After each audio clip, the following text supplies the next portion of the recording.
दास पलांगे CG शिक्षा में आपका स्वागत करता हूं। हम देख रहे हैं कक्षा 11वीं रसायन विज्ञान का 13 इकाई जिसका नाम है हाइड्रोकार्बन। इससे पहले वाले क्लास में हम लोग जो है एल्काइन से रिलेटेड चर्चा किए थे और एल्काइन किस प्रकार से बनाया जाता है उसका एक प्रयोगशाला विधि भी देखे थे। प्रयोगशाला विधि हो गया था।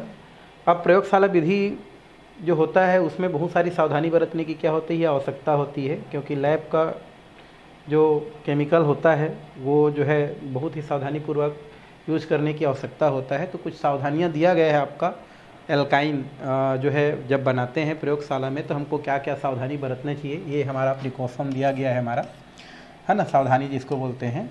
जैसे पहले तो ये है कि आप जैसे प्रयोगशाला में आकर जाते हैं तो सबसे पहले तो जो फ्लास्क लेते हैं उसको वायु को या तेल गैस द्वारा, उसके अंदर जो वायु रहता है उसको तेल गैस द्वारा आप क्या करो, पहले विस्थापित करो, क्योंकि एसिटिलीन जो होता है वो वायु के साथ क्या कर लेता है, आपका क्रिया करके विस्फोट करता है। तो उस स्थिति में अगर आप क्या करते हैं लैब में डायरेक्टली अगर बिना सावधानी बरते अगर क्या करते हैं किसी भी जो फ्लास्क है, जो कोनिकल फ्लास्क हम लोग लिए थे, इस प्रकार से क्या लिए थे हम लोग, कोनिकल फ्लास्क जो लिए थे उसको डायरेक्टली अगर हम क्या करते हैं यूज़ करते हैं तो इसके अंदर मान लो कोई गैस रहता है तो उस स्थिति में क्या होता है, अगर उसका डायरेक्टली प्रयोग कर दिया जाए तो एसिटिलीन बनने से वो विस्फोट कर सकता है। अतः सबसे पहले आपको क्या करना चाहिए, जो भी कोनिकल फ्लास्क लेते हैं उसको तेल गैस जो होता है उनके द्वारा उसको क्या करना चाहिए, उसके अंदर जो भी हमारा गैस होता है उसको क्या करना चाहिए, बाहर निकालना चाहिए और उसके पश्चात ही क्या करना चाहिए, आपका जो है एसिटिलीन बनाने के लिए उस फ्लास्क का उपयोग करना चाहिए। दूसरा, फ्लास्क की तली पर हमने क्या रखे थे, रेत रखे थे और रेत के ऊपर हमने किसको रखा था, कैल्शियम कार्बाइड के टुकड़े रखे थे, क्योंकि ऐसा करने से आपकी जो क्रिया में अत्यधिक क्या होता है, ऊष्मा निकलती है। अगर आप क्या करते हैं रेत के ऊपर अगर क्या करते हैं आप कैल्शियम कार्बाइड को रखते हैं, उस स्थिति में आपकी क्या होती है, जो है क्रिया में अत्यधिक ऊष्मा निकलती है। तो इसलिए हमको उसको इस प्रकार से रखने की आवश्यकता होती है। दूसरा, बिंदु की हम लोग लगाए थे यहाँ पर देखो एक थिसिल फनल लगाए थे, उसमें कैल्शियम कार्बाइड के ऊपर जल को हम धीरे धीरे मिलाते हैं, क्योंकि क्रिया बहुत तीव्रता से होती है। अगर मान लो एक ही बार आप क्या करते हैं जल को जो है डायरेक्टली उसमें ऊपर से अगर डाल देते हो तो उस स्थिति में प्रक्रिया अगर तीव्र हो जाता है तो फूट सकता है हमारा जो है जो फ्लास्क है, इसलिए पानी को वहाँ ऊपर से धीरे धीरे मिलाया जाता है। और कैल्शियम कार्बाइड के ऊपर अगर हम 100 डिग्री पर मेथिल एल्कोहल मिलाते हैं, इसका वाष्प को प्रवाहित करते हैं तो 2 ब्यूटाइन क्या होता है, प्राप्त होता है। तो आपको यहाँ पर बोल रहा है कि यदि हम क्या करते हैं कैल्शियम कार्बाइड पर मेथिल एल्कोहल CH3 और ये होता है हमारा OH, तो यहाँ पर हम लोग क्या करें, अगर देखें तो यहाँ से हम लोग क्या करते हैं जब इसको पर प्रवाहित करते हैं तो यहाँ से आपको क्या होता है 2 ब्यूटाइन क्या होता है, 2 ब्यूटाइन क्या हो जाता है, प्राप्त हो जाता है। तो यहाँ से क्या करेंगे हम लोग, ब्यूटाइन अगर हम प्राप्त करते हैं तो कैल्शियम हाइड्रोक्साइड ले लेते हैं। पहला तो हम लोग क्या ले लेते हैं, कैल्शियम हाइड्रोक्साइड। तो इसको अगर हम करेंगे तो ये माइनस कर लें, प्लस कर दें, ये माइनस कर दें और ये क्या करें, प्लस करें और इसका 2 मात्रा ले लें तो क्या बन जाएगा, हमारा कैल्शियम हाइड्रोक्साइड बन जाता है। और उस स्थिति में 2 और 2 4 कार्बन हो जाता है तो क्या बनेगा हमारा CH3, ये हो जाता है 1 2 3, ये हो जाता है आपका CH3। तो कितना हो गया, 3 दूनी 6 हमारा क्या हो गया, हाइड्रोजन हो गया। ठीक है, ये हमारा 1 2 3 और ये हो जाता है 4। तो 2 नंबर में क्या है दिख रहा है, हमारा आयन दिख रहा है और 4 कार्बन है तो क्या हो जाता है हमारा ब्यूट, तो नाम क्या हो जाता है 2 ब्यूटाइन क्या हो जाता है, प्राप्त हो जाता है। तो जैसे ही हम कैल्शियम कार्बाइड पर क्या करते हैं, मेथिल एल्कोहल जो होता है उसका वाष्प जो है 100 डिग्री पर क्या करते हैं, प्रवाहित करते हैं, तो हमको कैल्शियम हाइड्रोक्साइड और साथ में क्या हो जाता है हमारा ब्यूट-2 आयन भी क्या होता है, प्राप्त होता है। 3 दूनी 6 हाइड्रोजन है तो देखो 3 और 3 6 हाइड्रोजन हो गया, 2 कार्बन यहाँ पर 2 कार्बन यहाँ पर, टोटल 4 कार्बन होता है। तो इस तरीक़ा से प्रयोगशाला विधि की सावधानियां हम क्या कर सकते हैं, देख सकते हैं कि किस तरीक़ा से प्रयोगशाला में एसिटिलीन बनाने के लिए हमको जो है कौन कौन से सावधानी बरतनी चाहिए। तो ये हमारा पहला विधि था जो हम लोग पहले क्लास में क्या किए थे, देखे थे। अब जो है और भी यहाँ पर जो है एल्काइन बनाने की विधि दिया जा रहा है, जिनको हमको क्या करना है 1 बाय 1 करके पढ़ना है। जैसे एक दिया है सोडियम एसिटिनीलाइट पर एल्किल हैलाइड की क्रिया से भी आप क्या कर सकते हैं, जो है एल्काइन बना सकते हैं। तो यहाँ पर एसिटिनीलाइट क्या होता है, यहाँ पर ट्रिपल बॉन्ड कार्बन वाले को ही हम लोग क्या बोलते हैं, एसिटिनीलाइट कहते हैं। ठीक है, मतलब ये बोल सकते हैं कि जब एल्काइन में से एक हाइड्रोजन को अगर क्या कर दिया जाता है, किसी धातु द्वारा रिप्लेस कर दिया जाता है तो वहाँ से जो यौगिक बनता है उसको हम लोग क्या बोलते हैं, एसिटिनीलाइट कहते हैं। जैसे हम यहाँ पर क्या कर सकते हैं एग्जाम्पल में, जैसे हमको दिया है सी, 1 2 3 हो गया और ये सी हो गया और ये हमारा एच है। इस प्रकार से दिया है। एथाइन है भी, क्या नाम है इसका नाम, एथाइन आपको दिया है। तो ये हमारा क्या हो जाएगा, एच हो गया, फिर सी 1 2 3 हो जाता है हमारा, है ना। तो कितना हो जाएगा हमारा, ये हो गया एच, ये हो जाएगा आपका एच, एच हो गया, फिर 1 2 3 हो गया और सी और एच था। अगर इस एच को अगर सोडियम क्या कर दें, हटा दें, तो यहाँ से आपका जो बनेगा उसी को हम लोग क्या बोलते हैं, सोडियम एसिटिनिलाइट। सोडियम एसिटिनिलाइट कहा जाता है जो लिखा है, तो एसिटिनिलाइट कहते हैं। इस पर क्या करते हैं, एल्किल हैलाइड का योग कराते हैं। एल्किल हैलाइड मतलब RX को बोलते हैं। इनके साथ जैसे ही क्रिया कराते हैं, आपको पता है प्लस माइनस होता है, सोडियम आपका प्लस होता है, X आपका माइनस होता है। तो क्या निकल जाता है यहाँ से, N और X क्या जाता है आपका बाहर निकल जाता है। तो बचा क्या है हमारा, ये बचा है हमारा H, 1 2 3 ट्रिपल हो जाता है हमारा। तो यहाँ पर क्या हो जाएगा आपका, ये हो जाएगा H, ये हो जाएगा आपका H बचा है, फिर C बचा है, ट्रिपल बॉन्ड बचा है हमारा, ट्रिपल बॉन्ड बचा हुआ है। तो ये C 1 2 3 और ये C और इधर क्या बचा है हमारा R। ये प्राप्त हो जाता है हमको एल्काइन। क्या प्राप्त हो जाता है यहाँ से, एल्काइन प्राप्त हो जाता है, एल्काइन प्राप्त हो गया। इसी को हम लोग क्या बोलते हैं, जो है सोडियम एसिटिनिलाइट के साथ क्रिया। तो जब सोडियम एसिटिनिलाइट का एल्किल हैलाइड के साथ क्रिया करते हैं तो यहाँ से NX निकल जाता है और हमको क्या प्राप्त हो जाता है, एल्काइन जो है प्राप्त हो जाता है। आप X के जगह कोई भी फ्लोरीन, क्लोरीन, ब्रोमीन, आयोडीन रख सकते हो, R के जगह जो भी एल्किल समूह रखना है आप रख सकते हैं। तो ये हमारा हो गया एक और विधि जिससे हम क्या कर सकते हैं, एल्काइन बना सकते हैं। आगे हमारा हैलो फॉर्म से दिया है। वैसे हैलो फॉर्म क्या होता है भाई, हैलो फॉर्म को हम शो करते हैं CHX3 से, ये हम लोग पहले देख चुके हैं। तो CHX3 को हम क्या बोलते हैं, हैलो फॉर्म कहते हैं। मतलब जब हम क्या करते हैं, एल्केन के 3 हैलोजन को क्या करते हैं, मतलब एल्केन के 3 हाइड्रोजन को 3 हैलोजन द्वारा क्या करते हैं, प्रतिस्थापित कर देते हैं, तो हमको जो है हैलो फॉर्म प्राप्त होता है। जहाँ पर आपको बहुत सारा हैलो फॉर्म बनेगा, जैसे CH3 आ गया तो क्लोरोफॉर्म, CHBr3 हो गया तो ब्रोमोफॉर्म, ठीक है। और अगर CHI3 हो गया तो आयोडोफॉर्म। तो CHCl3 को क्लोरोफॉर्म, CHBr3 को ब्रोमोफॉर्म, CHI3 को आयोडोफॉर्म कहा जाता है। तो उसी को यहाँ पर लिखा गया है। जैसे यहाँ पर आयोडोफॉर्म ले लेते हैं तो क्या होगा हमारा, ये हो जाएगा एग्जाम्पल में अगर हम देखें तो ये CH और I3 दिया गया है। इसको सिल्वर धातु के साथ क्रिया कराते हैं और इसका मात्रा हम लोग कितना बार लेते हैं, 2 बार लेते हैं, ठीक है। मतलब हम लोग क्या करते हैं, ये जो आयोडोफॉर्म है, आयोडोफॉर्म को 2 बार ले लेते हैं। तो ये हमने क्या लिख दिया, आयोडो, और ये हो गया हमारा फॉर्म। कितना मॉलिक्यूल्स, 2 मॉलिक्यूल्स, 2 मॉलिक्यूल्स। तो यहाँ पर 2 मॉलिक्यूल्स अगर हम क्या करते हैं, लेते हैं किसका, हमारा आयोडोफॉर्म का, और उसको सिल्वर धातु के साथ क्रिया कराते हैं, तो ये माइनस चार्ज होता है, आयोडीन माइनस चार्ज होता है, ये प्लस चार्ज होता है। ये 3 3 है तो इसका हम लोग 6 कर देते हैं। तो इस प्रकार से 3 और 3 6 प्लस जो है 3 माइनस के 3 दूनी 6 माइनस के साथ क्या हो जाता है, ये हमारा 6 AgI क्या हो जाता है आपका, बाहर निकल जाता है। कितना AgI, 6 AgI, क्योंकि देखो 6 है हमारा तो टोटल 6 हो गया, Ag हो गया और 6 ठो I है। तो बचा क्या है हमारा, दोनों को निकल गया, तो ये बचा है आपका CH ट्रिपल बॉन्ड CH। यहाँ पर क्या हो जाता है, एथाइन क्या हो जाता है, प्राप्त हो जाता है। तो ये हमारा एक तरीका है। आप क्या लो, जो भी आपके पास हैलो फॉर्म है, क्लोरोफॉर्म है, ब्रोमोफॉर्म है, आयोडोफॉर्म है, उनका 2 अणु ले लो और उसको हम लोग जो है सिल्वर धातु के साथ क्रिया करा दो। आप क्या करेंगे, देखेंगे कि यहाँ पर आपको क्या हो जाता है, एल्काइन क्या हो जाता है, प्राप्त हो जाता है। तो ये हमारा किसके साथ हो गया, हमारा हैलो फॉर्म के साथ हो गया, ठीक है। तो ये तरीका हो गया। आगे हमारा दिया है, वो दिया है हमारा असंतृप्त डाई कार्बोक्सिलिक अम्लों के लवण से कोल्बे विधि द्वारा। फिर से कोल्बे विधि आ रहा है हमारा। इससे हम लोग कैसे बनाते हैं, तो इसके लिए हम लोग क्या करते हैं, सबसे पहले हम लोग लेते हैं असंतृप्त, बोल रहे हैं मतलब डबल बॉन्ड वाला, ट्रिपल बॉन्ड वाला होता है। तो यहाँ पर COO लेते हैं और यहाँ पर भी COO लेते हैं। इसको बोलते हैं मैलेनिक अम्ल, मैलेइक अम्ल, मैलेइक है ना, मैलेइक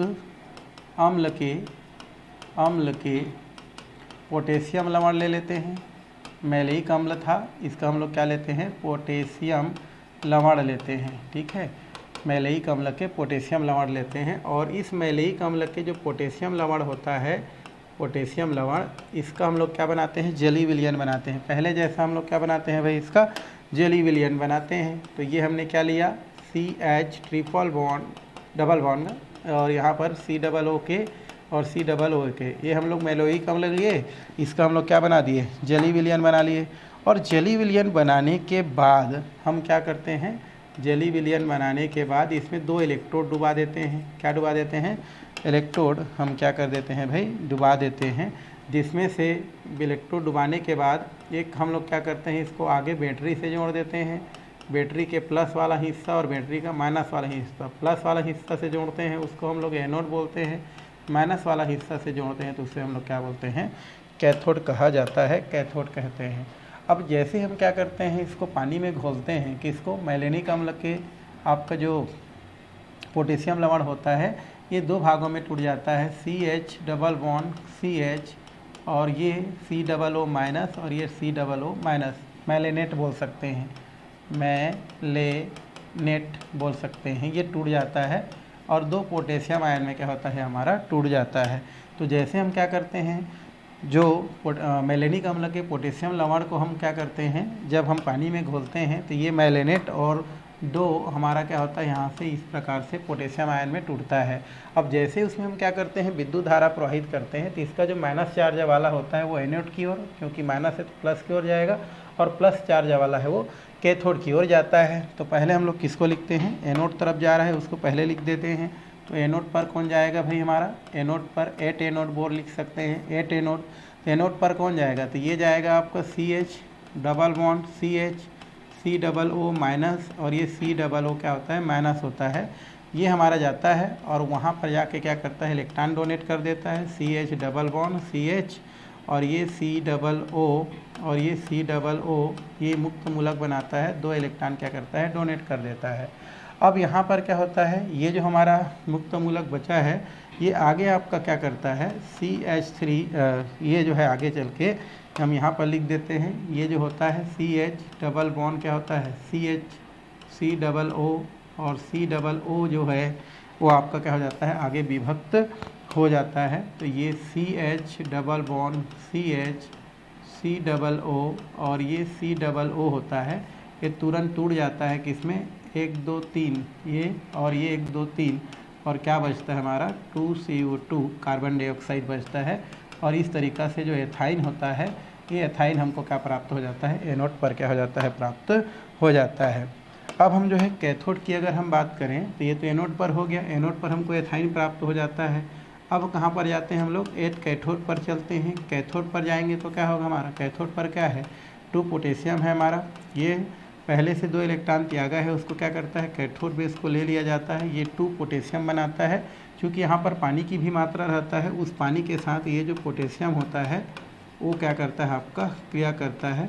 और चूँकि आप जानते हैं H प्लस होता है और वो H क्या माइनस में टूटता है, तो 2 है, तो यहाँ से 2 पोटेशियम हाइड्रोक्साइड निकल जाता है और H2 क्या करता है, यहाँ से मुक्त हो जाता है। तो इस तरीक़ा से क्या किया जाता है, विद्युत अपघटन से एथाइन प्राप्त किया जाता है। और ये कौन सा विधि होता है हमारा, कोल्बे विधि होता है, जो हम पहले भी क्या कर चुके हैं, देख चुके हैं। तो इस तरीक़ा से भी क्या किया जाता है, एल्काइन प्राप्त किया जाता है, जो आपको क्वेश्चन कर सकता है। नेक्स्ट देखते हैं हम लोग 5वां नंबर, डाई हेलो एल्केन के वी हाइड्रो हैलोजनीकरण से। इससे पहले वाला भी हम इसी टाइप के देखे थे, बट ये थोड़ा सा अलग है। इसमें क्या बोल रहा है, डाई हेलो एल्केन के वी hydro halogen. Di halo alkane मतलब क्या होगा, जैसे एक दिया है हमारा CH2, ये दिया है हमारा CH2, तो इसको हम लोग ऐसे लिखेंगे तो ज़्यादा अच्छा रहेगा। ये C हो गया, ये हो गया H, ये हो गया हमारा H, और यहाँ पर हम लोग के लिए Br, फिर हम लोग क्या लेते हैं H, यहाँ पर क्या लेते हैं हम लोग Br, और हम लोग क्या लेते हैं H। ठीक है, इस स्थिति में हम क्या करते हैं, इस स्थिति में क्या होता है उसको हमको क्या करना है, देखना है। अगर इसको हम लोग एल्कोहलिक KOH के साथ क्या करते हैं, हम लोग क्रिया करा देते हैं, तो एल्कोहलिक KOH के साथ हम लोग जब क्या करते हैं, इसको क्रिया कराते हैं, तो क्या बनता है, किस प्रकार से बनता है, उसको हम लोग क्या कर रहे हैं, देख रहे हैं। तो तो यहाँ पर क्या होता है, हम जानते हैं कि ये जो Br होता है इसका इलेक्ट्रोनेगेटिव क्या होता है, ज़्यादा होता है, इसलिए हमारा इलेक्ट्रॉन को अपनी ओर क्या कर लेता है, खींच लेता है।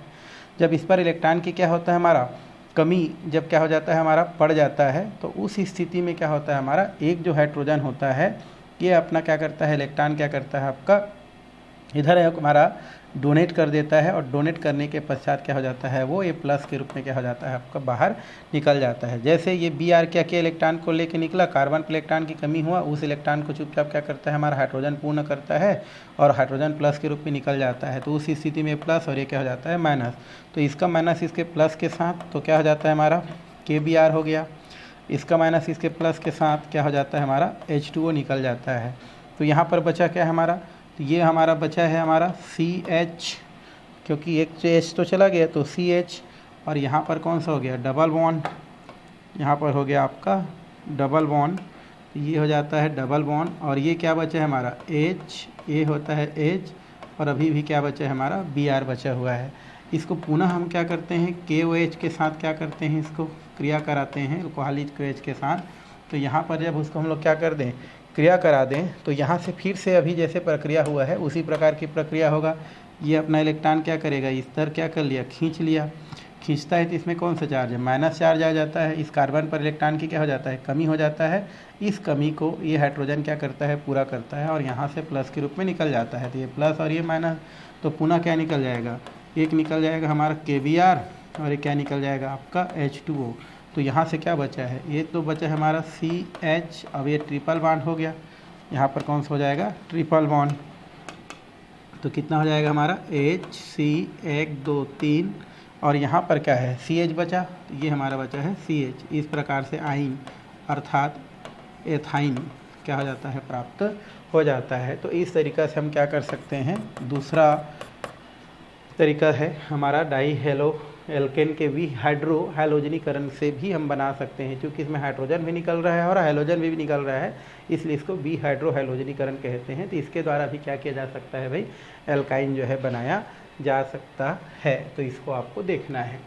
आगे दिया है एल्केन के टेट्राहाइलो बी हैलोजनीकरण से बोल रहा है। वी मतलब होता है बाहर निकलना, जो चीज़ लिखा है उसको बी लगा दो सामने में, तो केमिस्ट्री में भी हैलोजनीकरण वी वर्ड आता है, मतलब उसमें से वो चीज़ बाहर निकलेगा। तो इसमें हैलोजनीकरण बोल रहा है, तो हैलोजन क्या करेगा, यहाँ से बाहर निकलेगा, कहाँ से, तो टेट्राहाइलो एल्केनों से ना। तो यहाँ से हम लोग क्या करेंगे, टेट्राहाइलो एल्केन से, जैसे एग्जाम्पल हम देखें तो ये एग्जाम्पल में हमको दिया गया है C, और यहाँ पर दिया है C, और इधर आपका दिया है Br, या इसको हम लोग पूरा ऐसे ले लेते हैं, ये हो जाता है हमारा CH, ये होता है हमारा CH, इधर हो जाएगा Br, इधर भी क्या हो जाएगा Br, इधर आपका हो जाएगा Br, और इधर हो जाएगा Br। ये हमारा दिया है हमारा टेट्रा ब्रोमोएथेन बोल सकते हैं, टेट्रा।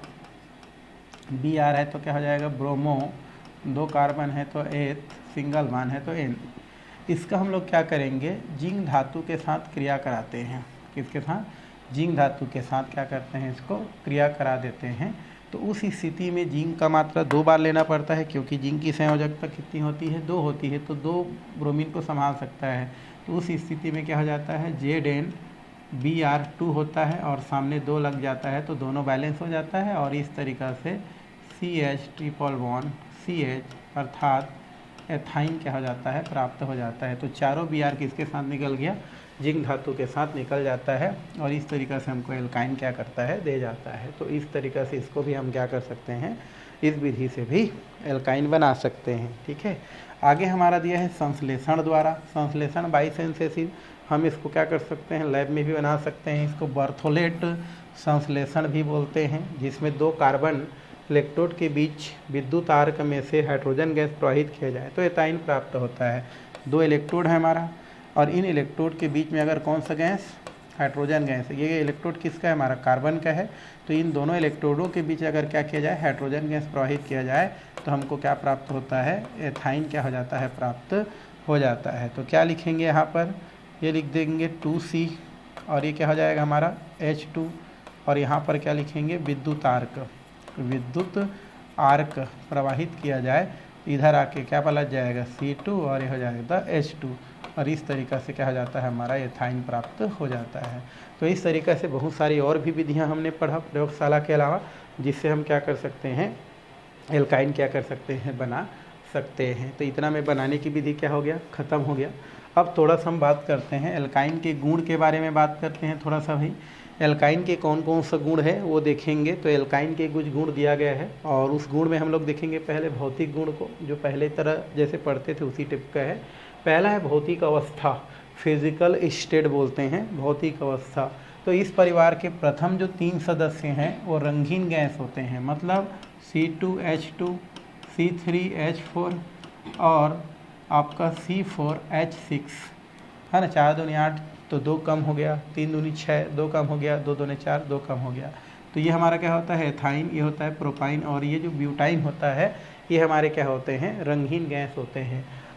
चौथा नंबर से लेकर के आपके अगले 8 नंबर तक के जो सदस्य होते हैं, मतलब ब्यूटाइन से लेकर के एक्टाइन तक के सदस्य कैसे होते हैं, द्रवावस्था में होते हैं। और 8 से ऊपर की अगर हम बात करें तो 8 से ऊपर जो उच्चतर सदस्य होते हैं वो ठोस अवस्था में क्या होते हैं, पाए जाते हैं। मतलब प्रथम 4 सदस्य जो होते हैं एल्काइन के वो हमारे गैस होते हैं, अगले 8 सदस्य क्या होते हैं, द्रव होते हैं, और 8 से ऊपर वाले सदस्य ठोस अवस्था में पाए जाते हैं। ये भौतिक अवस्था। गंध की बात करें, स्मेल की बात करें, तो इस परिवार के जो सदस्य होते हैं वो गंधहीन होते हैं। गंधहीन मतलब कोई गंध नहीं होता है। शुद्ध एसिटिलीन की बात करें, शुद्ध एसिटिलीन मतलब C2H2 की बात करें तो इसमें ईथर की समान क्या होती है, गंध पाई जाती है। किंतु अशुद्ध अगर बात करें तो अशुद्धि में फास्फिन उपस्थित होने के कारण फास्फिन युक्त एसिटिलीन लहसुन की जैसी गंध होती है। किसकी जैसी, लहसुन की जैसी। तो शुद्ध हमारा जो एसिटिलीन होगा उसमें ईथर के समान गंध होगा, लेकिन जो अशुद्ध जो एसिटिलीन होगा जिसमें फास्फिन पाई जाती है, फास्फिन मतलब PH3, तो अगर फास्फिन अगर किसके साथ मिला हो, C2H साथ मिला हुआ हो तो उसमें लहसुन जैसी क्या आती है, खुशबू आती है। तो ये 2 हो गए हमारा भौतिक गुण। गलनांक क्वथनांक सरल है। जैसे जैसे हमारा एल्काइन का अणु भार क्या होते जाता है, बढ़ते जाता है, आणविक द्रव्यमान बढ़ते जाता है, अणु भार बढ़ते जाता है, वैसे वैसे क्या होते जाता है, गलनांक क्वथनांक में क्या होते जाता है, आपका वृद्धि होते जाता है। तो इसमें कुछ नहीं ज़्यादा नहीं करना है। और यहाँ पर देखो एथेन हो गया, एथीन हो गया और एथाइन हो गया। अगर हम तुलना करें क्वथनांक में तो एथेन का क्वथनांक सबसे ज़्यादा होगा, है ना। एथीन का क्वथनांक उससे और ज़्यादा, लेकिन एथाइन का क्वथनांक थोड़ा सा क्या है, हमारा कम दिया गया है। तो ये इसमें इतना ही है और ज़्यादा कुछ नहीं करना है भाई। आगे दिया है विलयता। तो वैसे पानी में तो घुलेंगे नहीं भाई, तो हमारा जो एल्केन है, एल्कीन है, एल्काइन ही, ये सब जो है पानी में क्या होते हैं, अविलय होते हैं। लेकिन कार्बनिक विलायक जो होता है उसमें घुले होते हैं। लाइक डिजॉल्व, लाइक आप पढ़े हो तो उसमें समान समान को घुलता है। अर्थात एल्केन, एल्कीन, एल्काइन अध्रुवीय है तो अध्रुवीय विलायक में ही घुलता है, जबकि पानी कैसा है, ध्रुवीय विलायक है, इसलिए उसमें नहीं घुलते हैं। घनत्व तो वही है, अणु भार बढ़ने के साथ, आणविक द्रव्यमान बढ़ने के साथ घनत्व भी बढ़ते जाता है, क्योंकि द्रव अवस्था में जल से भी हल्के होते हैं, तो अणु भार बढ़ने के साथ घनत्व बढ़ते जाता है। विस्फोटक प्रकृति होता है ना, एक्सप्लोसिव नेचर बोल सकते हैं। तो द्रवित एसिटिलीन की प्रकृति विस्फोटक होती है, मतलब द्रवित जो क्या होता है, C2H2 होता है, ये विस्फोटक प्रकृति का होता है, मतलब फूट सकता है बोल सकते हैं। तो ये हमारे कुछ हो गए भौतिक गुण। वैसे जनरली भौतिक गुण ज़्यादा नहीं पूछता है, फिर भी पता होना चाहिए। अब हम चलते हैं किसके पास, एल्काइन के रासायनिक गुण। रासायनिक गुण कब बोलते हैं, जब एल्काइन या कोई भी यौगिक दूसरे यौगिक के साथ क्रिया करके जब नया यौगिक का निर्माण करता है तो इसे हम क्या बोलते हैं, रासायनिक गुण कहते हैं। क्योंकि आप जानते हैं एल्काइन में ट्रिपल बॉन्ड पाया जाता है और एकाइन में ट्रिपल बॉन्ड पाया जाता है, मतलब इसमें क्या होता है, एक सिग्मा बंध और 2 क्या बनता है, हमारा पाई बंध का क्या होता है, निर्माण होता है।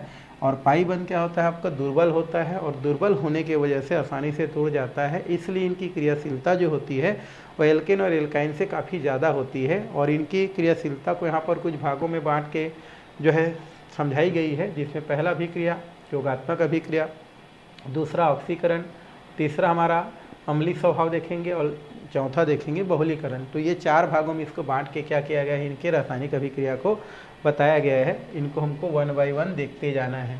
वैसे योगात्मक अभिक्रिया क्या होता है आप जानते हैं। योगात्मक मतलब होता है जब एल्काइन के साथ या कोई भी यौगिक के साथ जब दूसरा यौगिक के अणु परमाणु आयन आपस में क्या हो जाते हैं, जुड़ जाते हैं, या 2 अणु आपस में जुड़ करके एक नया यौगिक बनाते हैं या दो यौगिक आपस में जुड़ करके नया यौगिक बनाते हैं, तो वहाँ पर क्या होता है, हमारा योगात्मक अभिक्रिया होता है। तो योगात्मक अभिक्रिया हम जानते हैं, पहले से कर चुके हैं, तो ये सब करने की ज़रूरत नहीं है। हमको कौन कौन किसके साथ योगात्मक अभिक्रिया देता है उसको हमको क्या करते जाना है, पढ़ाई करते जाना है।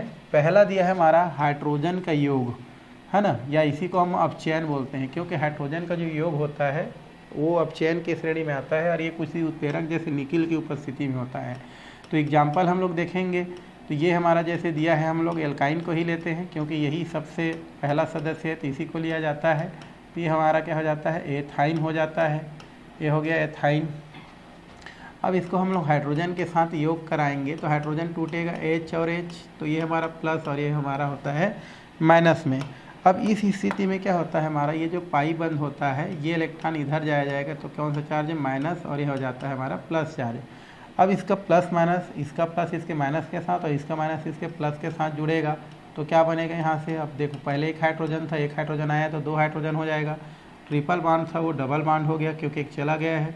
इधर भी एक हाइड्रोजन इधर, तो एक हाइड्रोजन इधर आ जाता है क्योंकि एक प्लस और इसके माइनस के साथ, इसके माइनस इसके प्लस के साथ। अब ये इन हो गया, तो दो कार्बन है तो क्या हो जाएगा, तो एथीन हो गया। अब इसको पुनः हम क्या करते हैं, H2 अर्थात हाइड्रोजन के साथ क्या करते हैं, इसको योग कराते हैं, तो ये प्लस और ये क्या हो जाता है, पुनः माइनस हो जाता है।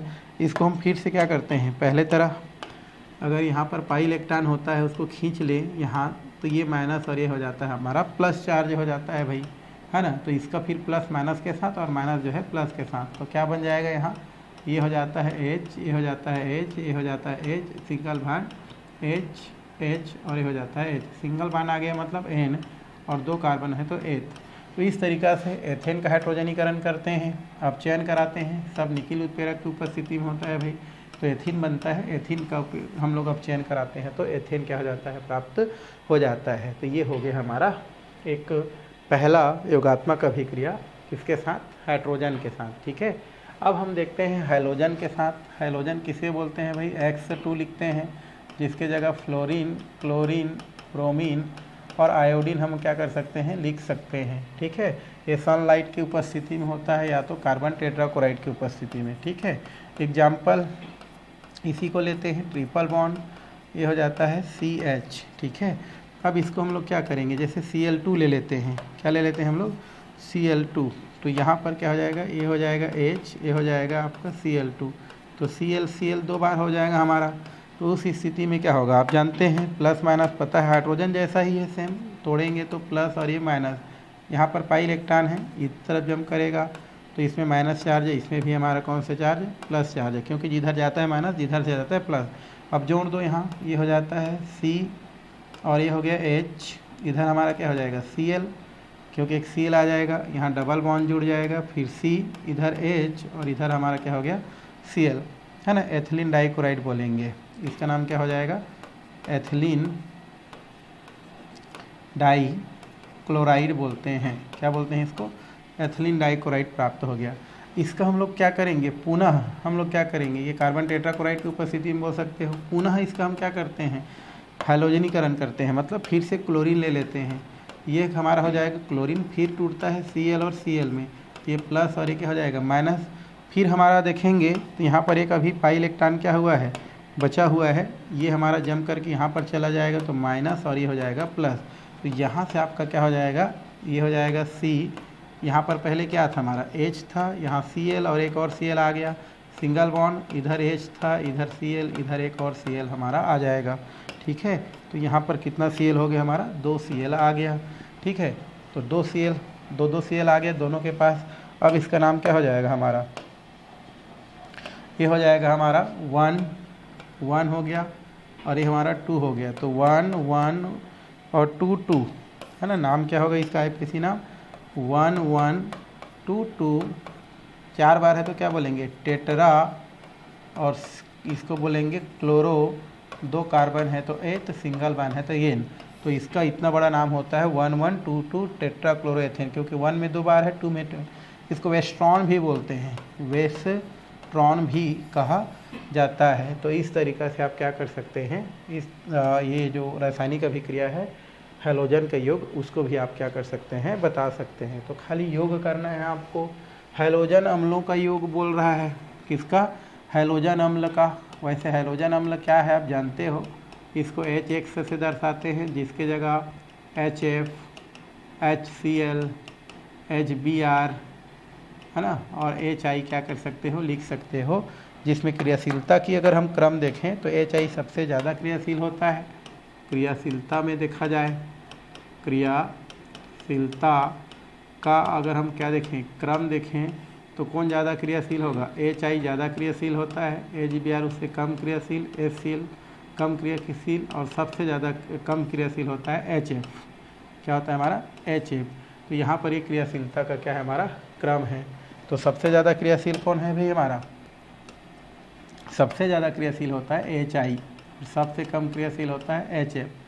ठीक है, तो इस तरीक़ा से आप क्रियाशीलता के क्रम को बता सकते हैं। क्यों होता है ज़्यादा क्रियाशील वो इसलिए क्योंकि यहाँ पर हाइड्रोजन आसानी से क्या हो जाता है, टूट जाता है, क्योंकि इनका आकार क्या होता है आपका बड़ा होता है। किनके अपेक्षा? अन्य हाइलाइट की अपेक्षा, है ना। क्योंकि आप ऊपर से जाते हैं, ऊपर से नीचे आते हैं तो आप जानते हैं आकार क्या होता जाता है आपका, बढ़ते जाता है, बढ़ते जाता है। तो आयोडीन का आकार सबसे ज़्यादा होगा, तो आकर्षण बल वहाँ पर कम होगा और हाइड्रोजन को आसानी से क्या करेगा, वो डोनेट कर देगा, इसलिए उनकी क्रियाशीलता ज़्यादा होता है। अब किसके साथ क्रिया कराना है भाई इसको हमको? एल्काइन के साथ। तो HC 1 2 3 C और हो जाता है H, ये हमारा क्या होता है आइन, और 2 कार्बन को क्या बोलते हैं? एथ, तो नाम क्या हो जाएगा? एथाइन। हाइड्रोजन अम्ल ले लेते हैं HCl को, इसको ले लेते हैं HCl को हम लोग लेते हैं। तो यहाँ से क्या होगा, फिर ये हमारा योगात्मक है, जुड़ेगा ही भाई इसमें, ये खींच लिया तो कौन सा चार्ज है? माइनस, इसमें प्लस चार्ज है। ठीक है, यहाँ पर हमारा ये खींच लेता है क्योंकि इसकी इलेक्ट्रोनेगेटिव ज़्यादा है, तो ये प्लस माइनस, इसके प्लस को इसके माइनस के साथ, इसके माइनस को इसके प्लस के साथ, तो क्या हो जाएगा? C 2 हाइड्रोजन हो गया, डबल बॉन्ड हो जाएगा, यहाँ पर C, यहाँ पर हो जाएगा आपका एक Cl, और इधर हो जाएगा H। नाम क्या हो जाएगा इसका नाम भाई हमारा? इसका नाम हो जाएगा आपका एथिलीन क्लोराइड। नाम क्या हो जाएगा इसका नाम?